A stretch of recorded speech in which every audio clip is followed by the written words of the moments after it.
ምንም ማውራት አይጠበቅባትም። አንድ የሆነ አይን አላት እኛ የምናውቀው አይን። እሺ ከዛ ምንድነው በቃ ብዙ አታወራም። ካወራችማ በጣም ጠግባል ማለት ነው።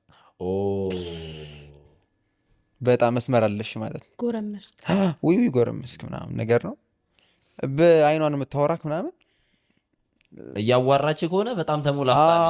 አሁን ለምሳሌ ገባ አሁን የሚባል ነገር አለ። አሁን ሰው ቤት ሆነ እዚያሽ ምናምን ስትሄድ እንዳትበላ እርቧል እኮ በጣም እርቧል።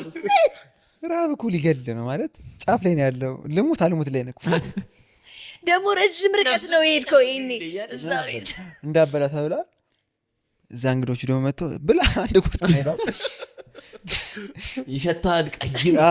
ከዛ ቀስ ብለን የምታያት ገባ ስታያት እሷ ግን